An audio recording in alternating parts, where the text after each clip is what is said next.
Alright, we should be live. We're back. We're working on Toph, the first Metalbender. Here she is in case you need a reminder of how she works.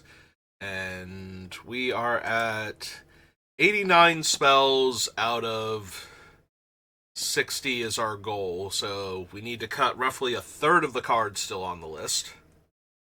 And that is proving harder and harder to do as we get closer, as is the norm. It's never like you get down to okay, I need 20 cuts, and it's like, you know what? Let's just cut these 20. There, we're done. Simple, easy. I don't even know why some of these cards were still on the list. Nah, it's never that. So, hopefully we'll make about 10 cuts today. Obviously more is better, but 10 is my goal. Because you can cut 10 each time. Once you get down to this point, you're doing really well, I think. That's true. I've got things like Goblin Welder and Junk Diver here. Maybe I should look at the ways I have to recur things I've lost.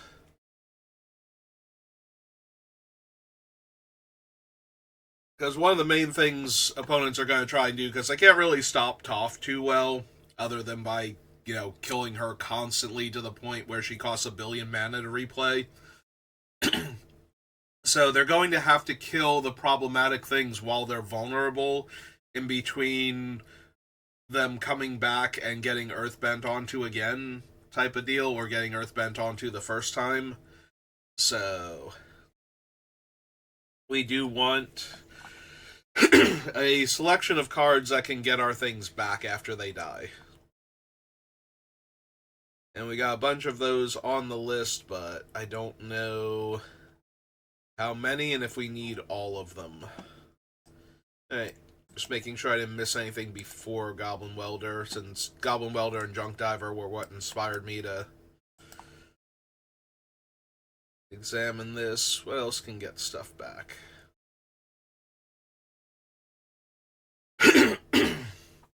We could also get a little bit extra out of possibly adding in Balaged Recovery as a land, so that way we have the option to use it as a way to recover one of our dead things if we need something back.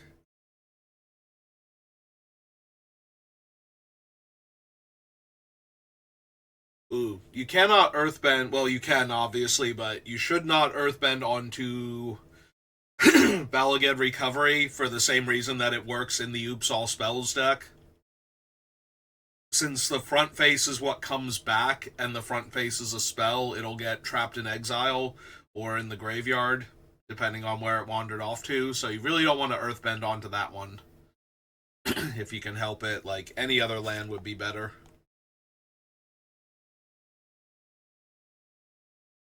Alright, nothing getting anything back here. Escape shift, no. Path. Cobra. Terra Eternal stops things from wandering off in the first place. As does Tomic, so maybe there's an argument to be made for cutting one of them and keeping the other at that point.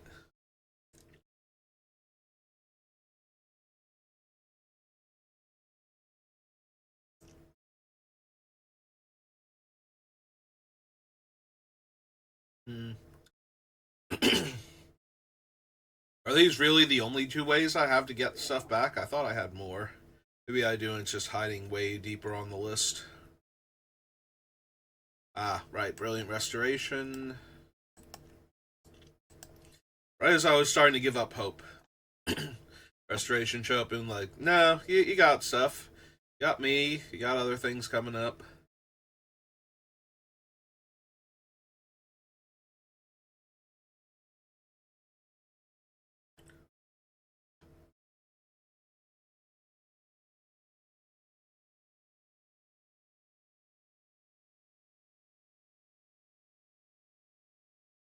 Yeah, this Toph can only get back an instant or sorcery, which is still fine, especially if I run Balaged Recovery, but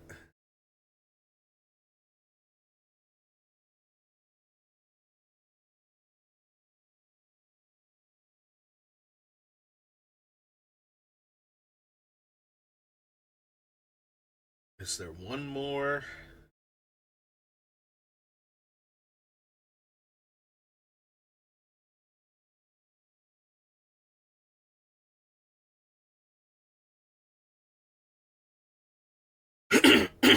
Alright, it's Edgar. Edgar is the last one that can get back things, I think.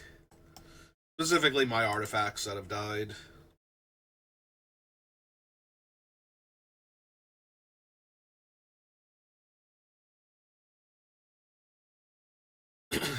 Alright, so if we go to Battle for Zendikar and add in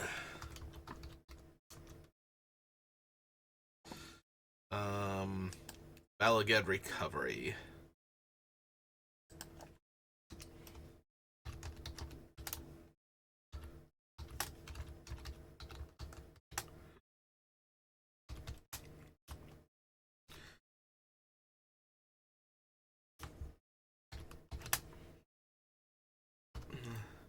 So we can count it as a land.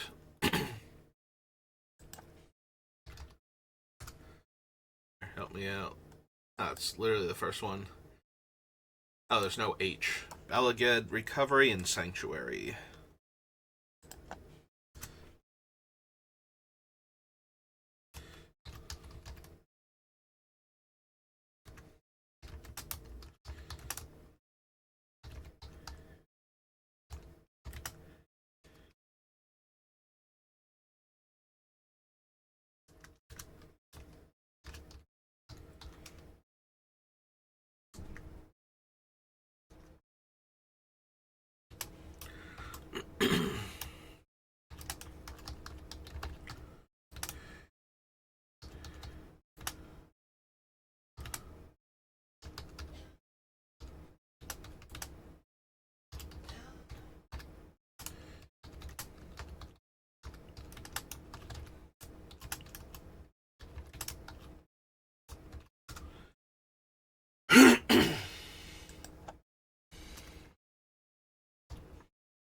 There we go. Balaged Recovery.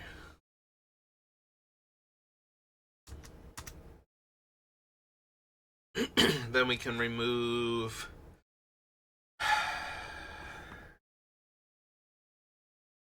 I feel like it's we remove Goblin Welder because a lot of our things, well, I say a lot of our things, our other cards can get back Junk Diver, but they can't get back Goblin Welder. So if Goblin Welder were to die,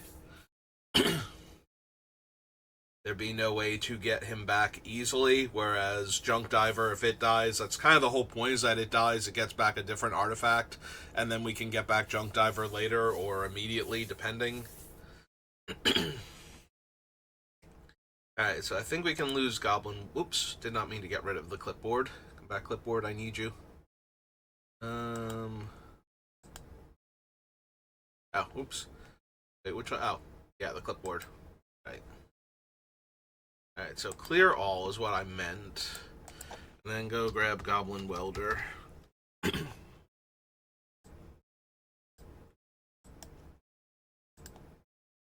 Also, why do I have this, like, extra space now?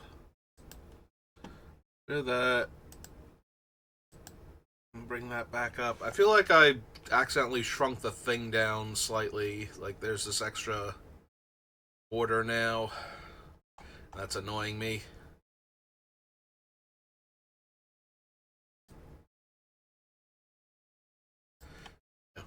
That looks better.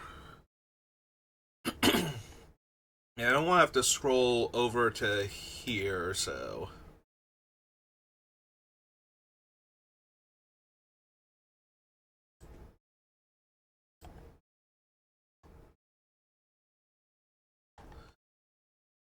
there's nothing else. Hang on, where's something that goes to 2 lines? I want to make sure... Okay. I just want to make sure that I don't have to scroll over to see all of the text. Alright, so we get rid of Goblin Welder. That brings us down to 88.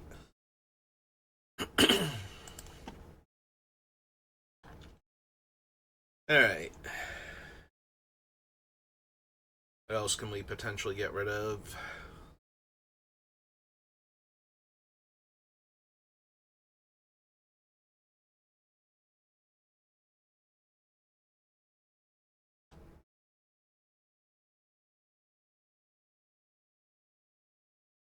I mean, we are getting to the point where it might be Jester's Mask, which I kind of hate because I do like the card, and it does have a lot of fun implications in Commander, especially, like, regardless of the power level that you're playing with and against. Jester's Mask can do a lot.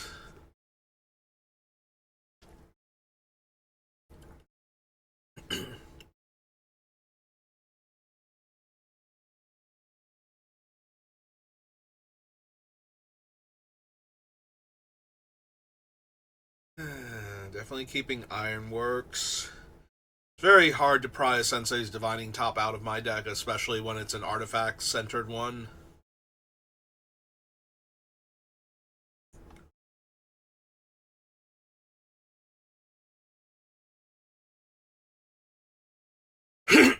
And we're running cards that let us play cards from the top of our deck, too, with the Traveling Chocobo and...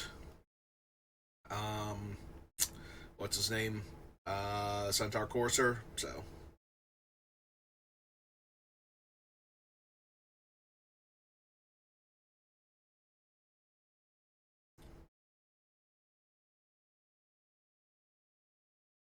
Yeah, Escape Shift probably too good. Excuse me. Lotus Cobra, yes. Very Eternal, probably still. Yeah, this might be cutting Tomic just because we have Terra Eternal, but the downside to that is then things like Swords to Plowshares and whatnot still work on our stuff, so... Whereas Tomic stops the targeted effects but does not prevent mass destruction.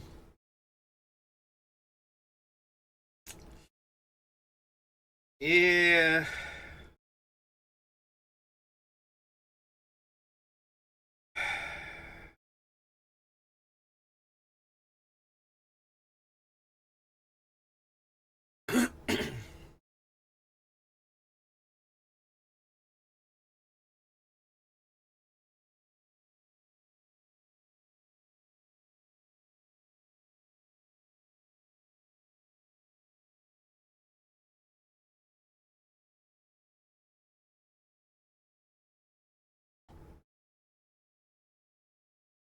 Yeah, it might be Tomic.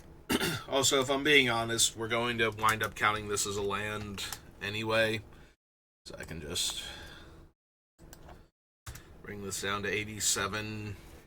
Like, that's how I'm going to get Mox Opal into the deck anyway, is just by counting it straight up as a land.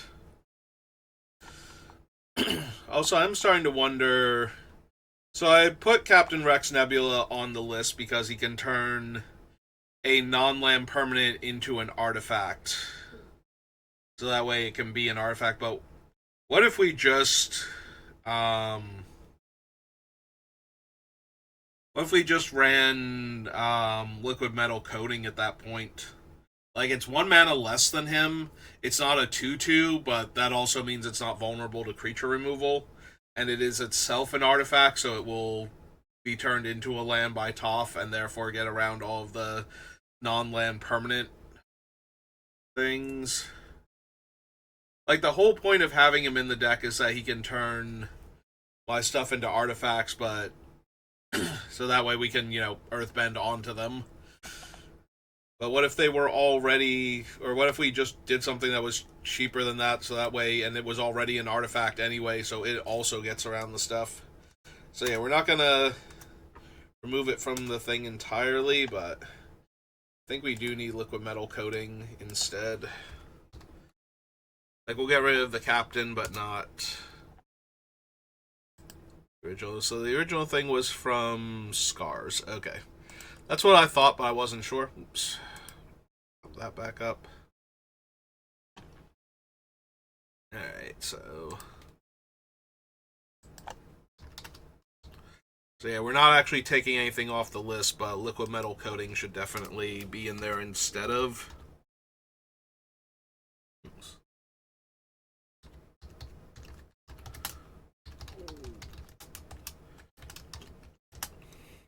Like, I originally did not put this on the list because I was going to use the Torque anyway, and coating is just worse than Torque for what we're using it for. Since if it's a land anyway, it's already a valid target for Toph, so it doesn't matter. But yeah, liquid metal coating should definitely be in here before we consider Rex Nebula. So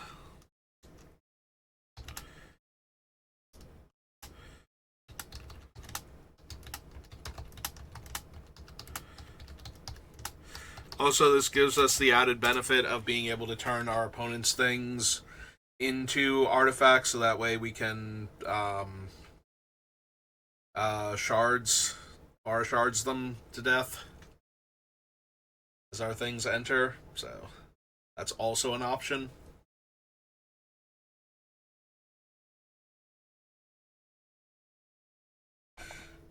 Whereas Rex Nebula doesn't actually do that. Alright. I mean, that improves the deck, but it does not actually help with the whole, getting things off the list in the first place.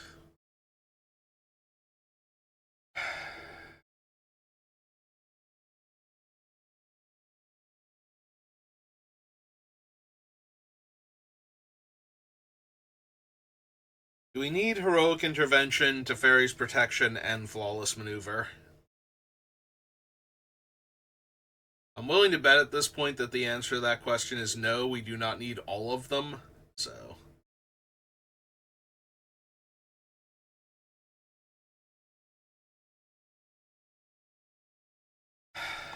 Maneuver is just creatures, right? It's not permanent you control or something.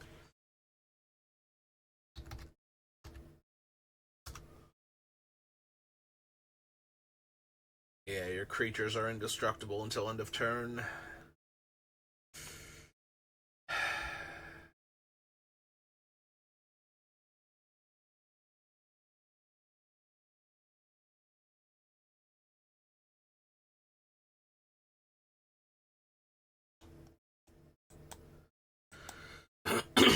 So, I think between the three of them, I lose Flawless Maneuver, despite the fact that it's just so good in Commander in general. Like, having the opportunity to use it for free when the opponents don't think you can is amazing, but...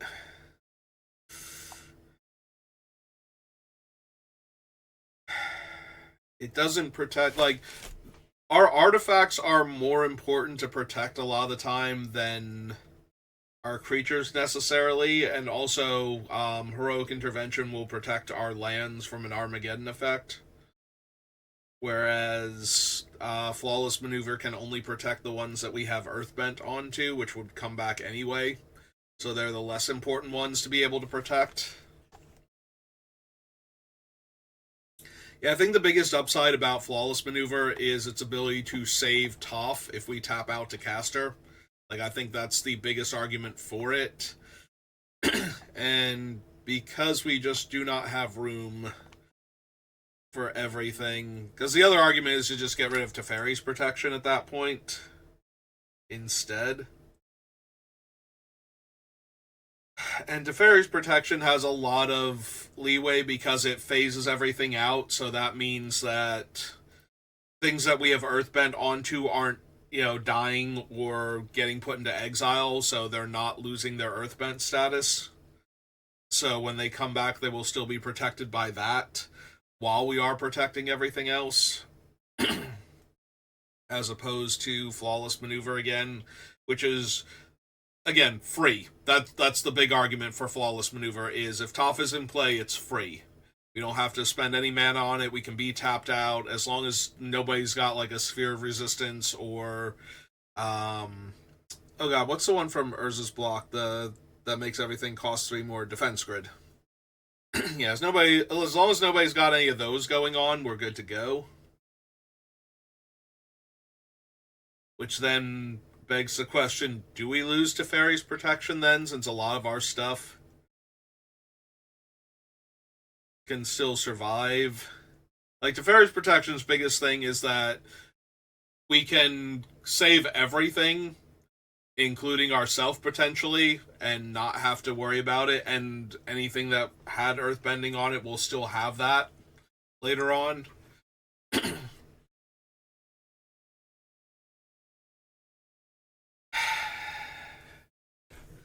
I suppose if I'm being completely honest, I would rather lose to Fairy's Protection than Flawless Maneuver.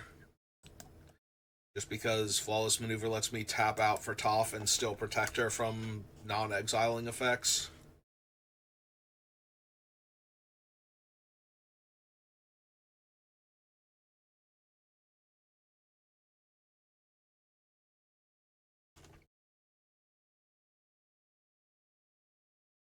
And I don't think we have room for all of it, so...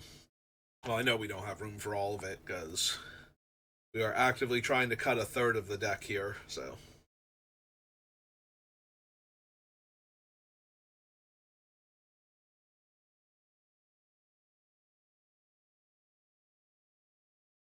It's possible we lose Mossborn Hydra. So Mossborn Hydra is a lot stronger in Brawl than it is in Commander. Especially when we don't have ways to give all of our stuff haste. So... It still grows very, very quickly in this deck. But maybe that's not good enough. As just like it is a large creature and it does have trample, but it doesn't innately have haste, and we got rid of Lightning Greaves, which means we only have um the Uncivil Unrest to give it haste now. Actually, we're in red. We could slide in Arena of Glory probably as a means to give our things haste. Even if we, wind up cutting Mossborn Hydra, like some of our other things could still pick up haste from that.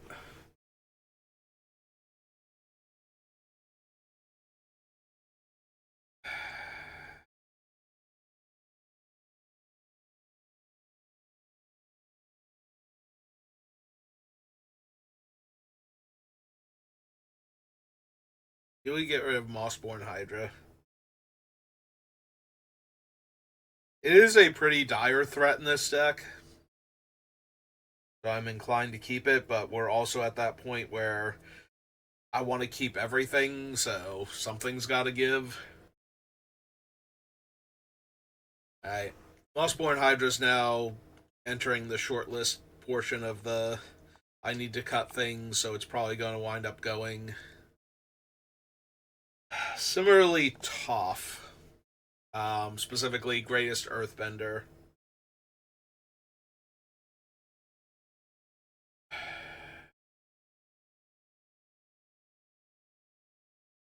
Actually, what are all of my earthbending cards now? Bossing Say, Badger Mole Cub, Ascension, Hard-Headed Teacher, Earthbending Student.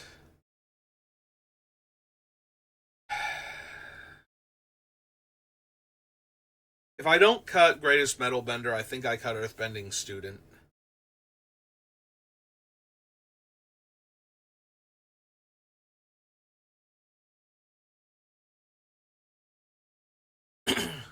Also, this might be cutting Earthshape potentially. The upside to Earthshape is that I can use it to Earthbend onto something that I don't want to have die, even if that thing, like let's say they're going to exile a bunch of our stuff. I can still Earthshape onto an artifact I don't want to have get exiled, so that way it'll just come back afterwards while Toph's in play. But if I'm cutting Teferi's Protection, I probably cut Earthshape.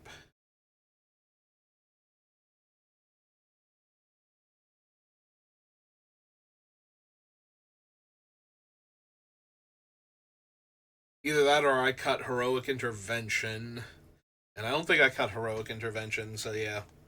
Alright, we can lose Earthshape then. I'm gonna lose Teferi's Protection.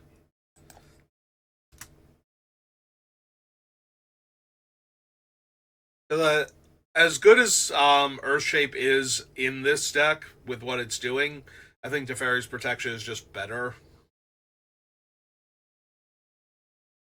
Alright,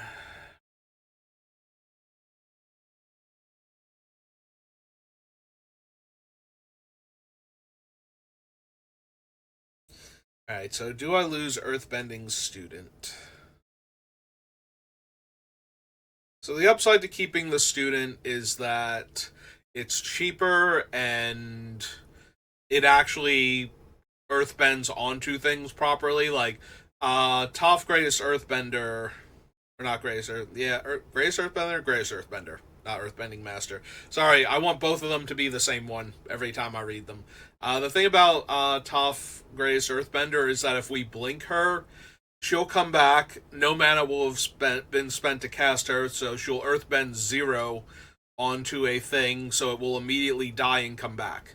So we can do death triggers and ETBs with her very effectively, but we can't use her to protect things that we're about to do stuff with, like, you know, an O-Stone or a Perilous Vault, like things like that.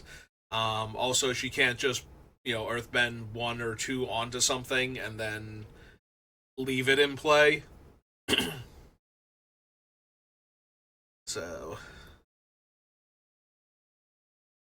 those are the downsides there. The upside, though, is that all of my things that also count as lands and creatures at the same time have double strike, and that can mean the entire board functionally has double strike at that point.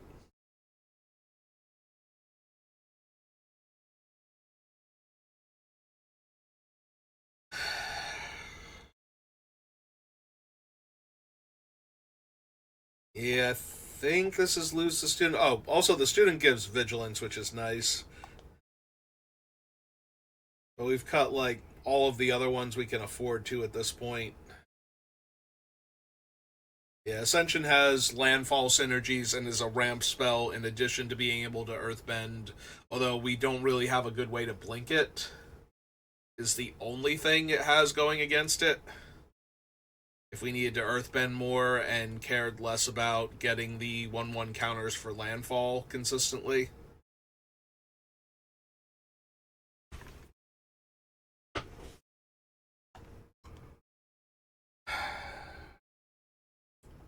I do like giving them vigilance, but I feel like I'm gonna have to lose at least one more earthbender, so.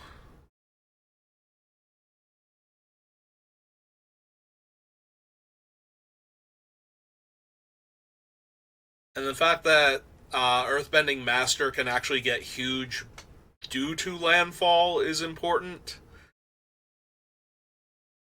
So,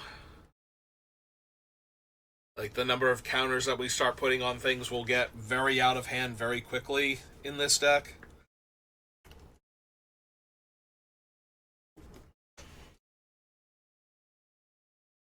Unfortunately, we don't have any other way to take advantage of experience counters. Like, we're not running Azori or Kalemne or anything.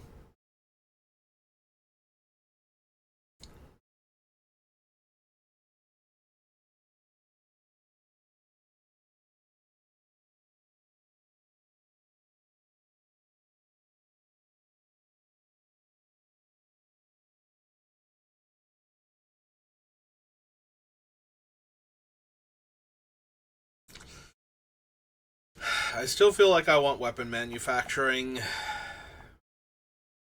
We have too many non-token permanents entering and leaving constantly for me to just get rid of that. And too many ways, although actually we only have Krark-Clan Ironworks and Arcbound Ravager to sacrifice the tokens. Is that going to be an issue? Because Zoran Orb and Sylvan Safekeeper do not work with it, since the tokens can't be lands the way the deck works. So we only have 2 ways to sacrifice all the tokens. That might actually be the thing that gets weapon manufacturing kicked. Is that we can't get rid of the tokens as easily as I would like. Although it is when they leave play, not just if I sacrifice them, so they do get swept away by O-Stone and whatnot still. So that's another way. Like, if I've put 20 or 30 of them into play and all of a sudden all of them vanishing would win the game, cracking a perilous vault or something would actually be good enough. They don't have to be sacrificed specifically. So yeah, while I don't have enough sacrifice outlets necessarily for them, the idea that my board wipes can also trigger them to get rid of, anything that survives the board wipe or just kill a player is helpful. And also they start to become a factor for opponents trying to use board wipes. you know, it's a lot harder to cast Farewell if you're going to take, 20 damage if you do.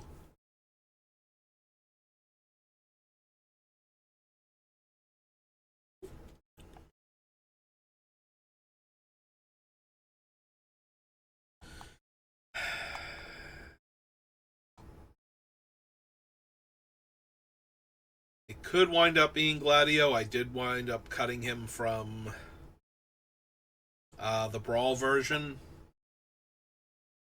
Although maybe that was a mistake to cut him from Brawl because he does work pretty well with the deck, and I think he works slightly better when there's only one opponent, but I did initially cut him from the deck because of that. Because I thought he was a little too slow and, very focused on one creature.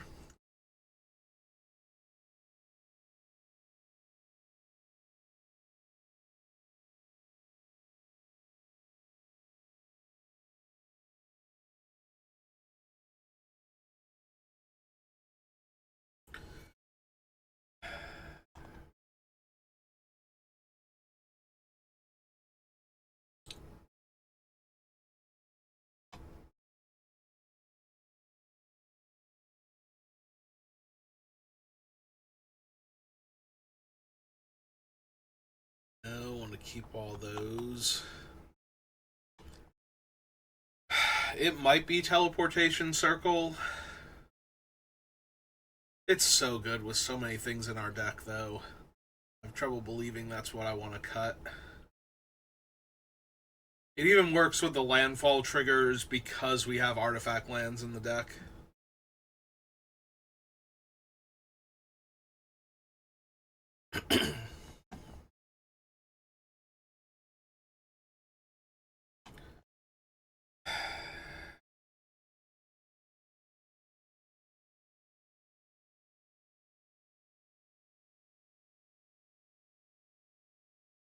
Yeah, maybe we cut Tomic and keep Terra Eternal then. Oh, Raul will be happy to know his husband's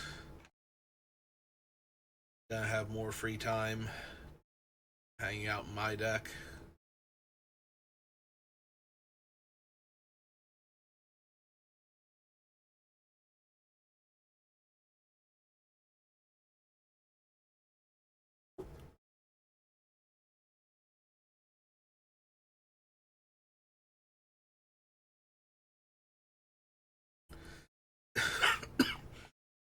Excuse me. I think we can lose Tireless Tracker. I was saying that before, and I think I'm at the point now where it's like, yeah, I can see losing Tireless Tracker here.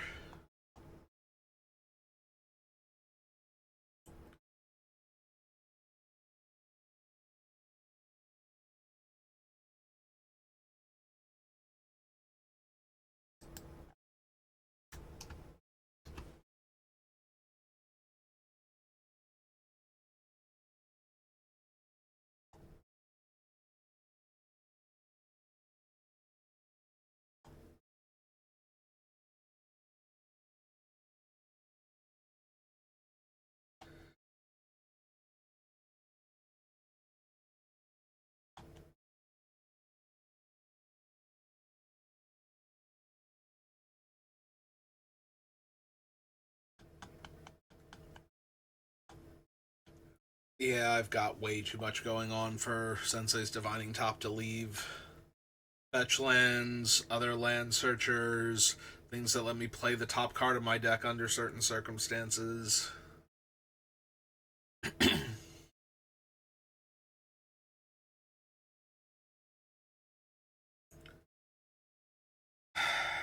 Do I lose Sculpting Steel at all? Like, not all of my artifacts get better for having two copies in play.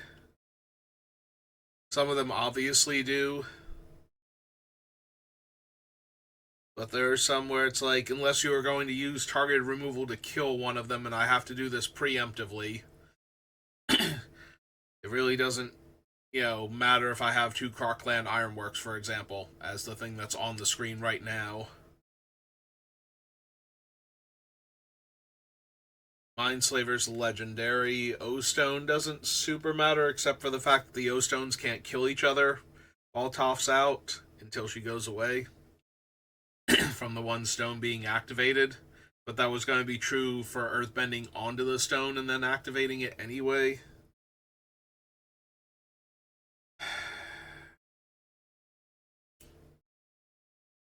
Yeah, it might just be that Sculpting Steel is worse than the thing, having like one other thing that would have been worth copying as something else in the deck is better than having a Sculpting Steel right now.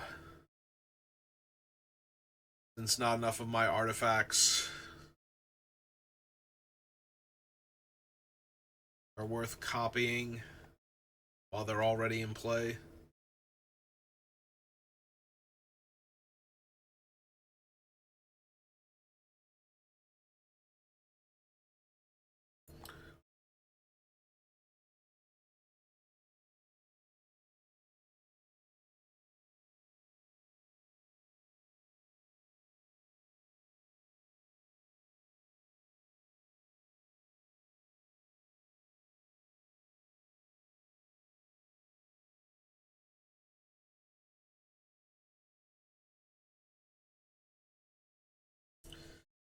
Maybe it's Cataclysm. Cataclysm seems real strong in this deck, though. Every opponent's down to like two mana sources at most, between like an artifact and a land, or maybe an enchantment that makes mana in a land.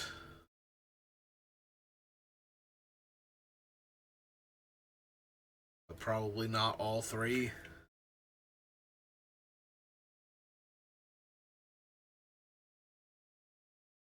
I guess creature making mana is way more likely, but still. Like, even if you had all four permanent types and they all made mana, what are you going to do against, like three or four of my scarier cards coming back? Plus, I got to keep a land, creature, and artifact also. And an enchantment when that matters.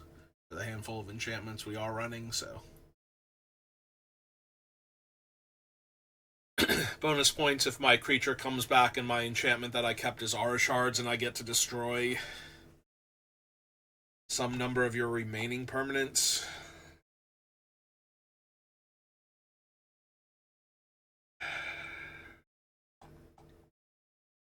I keep thinking about cutting Jester's Mask, and I think I'm at the part where that's just going to have to be one of the cuts.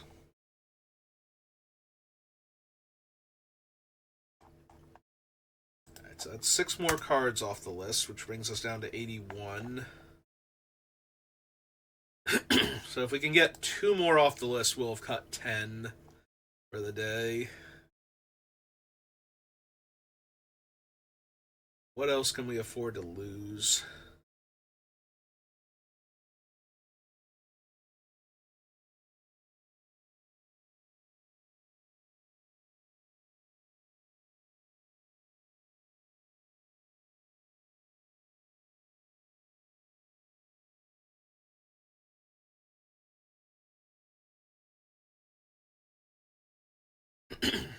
We are at the point where we've cut a bunch of the ETB earthbending cards. Like, it's actually Badger Mole Cub, the student, and the one Toph.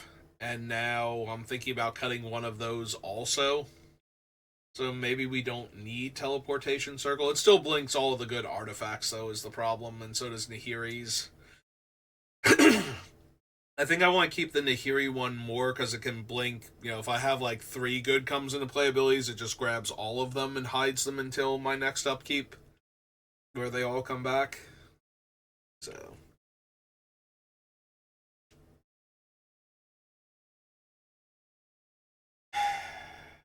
I don't necessarily want to cut Teleportation Circle next, or Teleportation Circle next either, since that can blink our artifacts or our creatures, depending.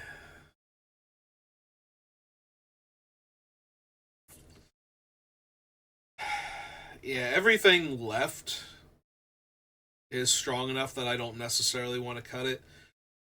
Alright, aside from Valakut with one of the... Actually, hang on. We have Valakut on the list. Is Chromatic Lantern worded like the other ones? Does it actually make them all land types, or does it just let them tap for mana of any color?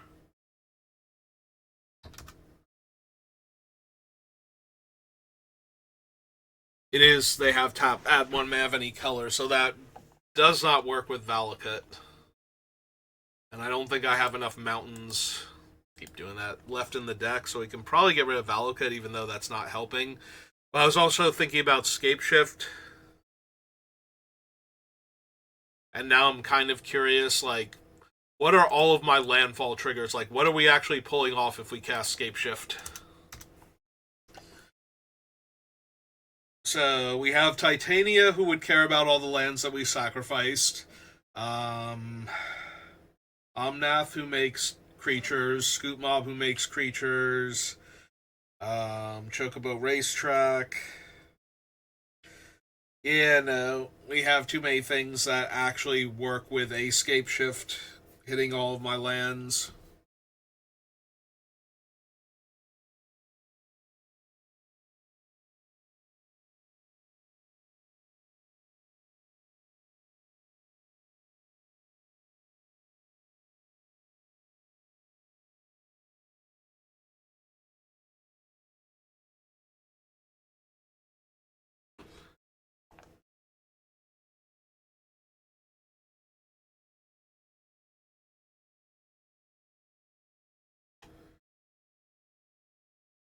Can we cut 2 more things?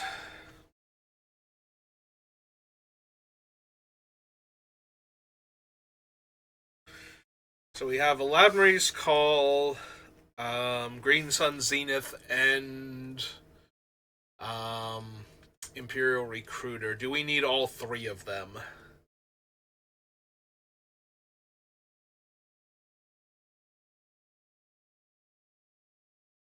Because we might be able to lose Green Sun Zenith because of that. Because we have enough other creature tutors.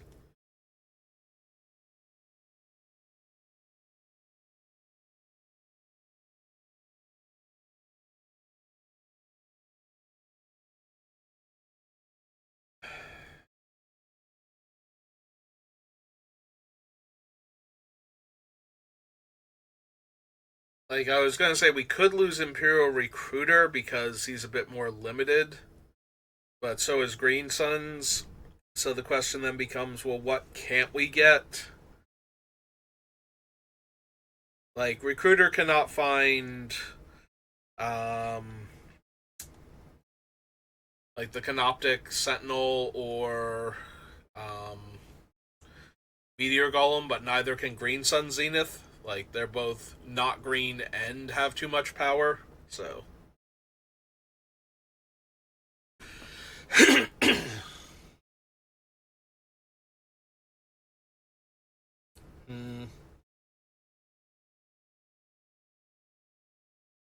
We can flicker Imperial Recruiter, we can shuffle Green Suns back in and redraw it.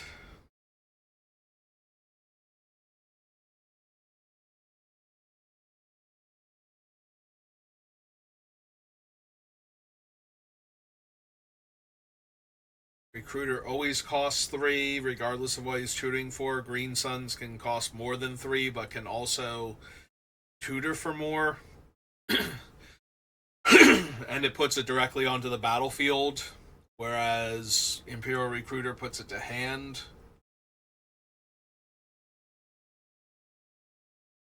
So if we're casting Imperial Recruiter to go get it, it's costing 3 more mana than the spell, whereas if we Green Sun Zenith, it costs 1 more mana than the spell. Assuming both of them want to hit a green creature, though. Which, to be fair, is most of our creatures. Alright, now that I'm stuck on this, let me actually look at our creatures and figure out, like, what we have that can't be tutored for by either one.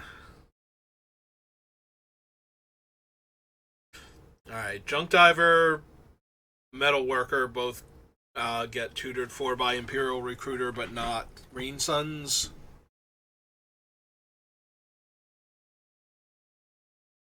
Safekeeper is both. Excuse me. Arcbound Ravager is not Green Suns.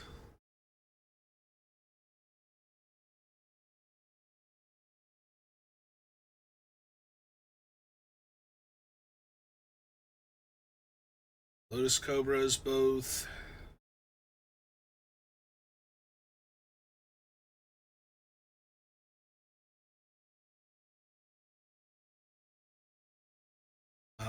Courser is both. Omnath is Green Sun Zenith.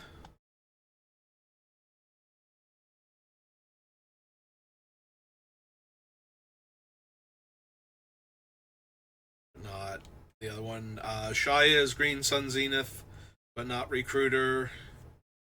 Scoot Swarm is both. Lion Sash is Imperial Recruiter. Norn is neither. Nisa, so we're up to 3 now on Green Suns that don't work with Recruiter. Bill is both. Right now we're 4 to 3. Gladio is Green Suns, but not, as is Traveling Chocobo. So now we're on 5 to 4. Tanic is both.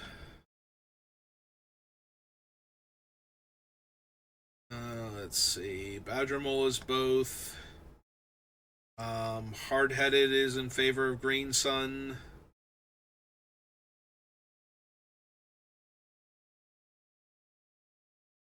Various Metalbender is in favor of Green Sun, so we're up to 8, I believe, now on Green Sun. Versus 4 for Imperial. I thought Imperial Recruiter was going to crush this one, but apparently not.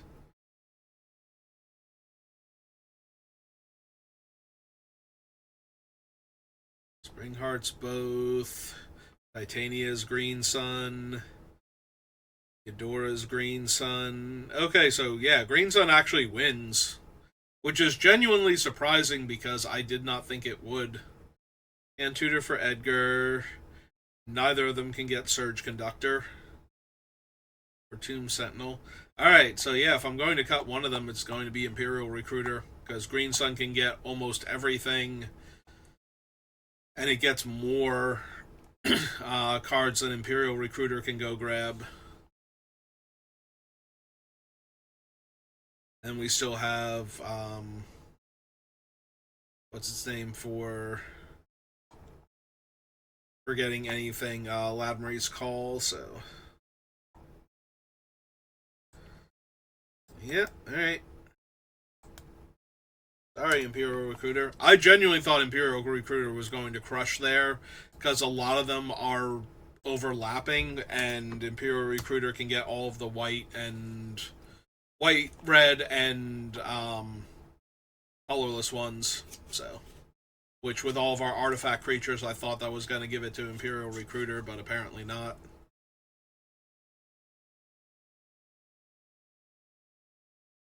Alright, we're at the 50-minute mark. Can I find one more card?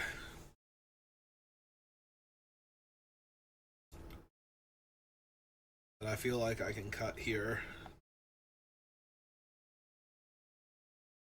it could legitimately be aggravated assault. I don't necessarily need infinite mana. The infinite combat steps is nice, but that's basically all it can do a lot of the time.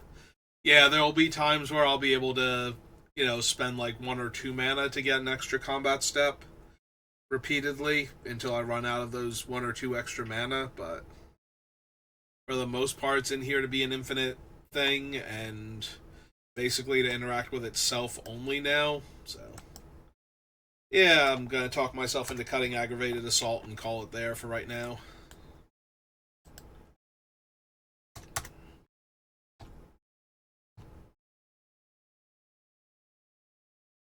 Alright, so that's gonna do it for working on Toph right now.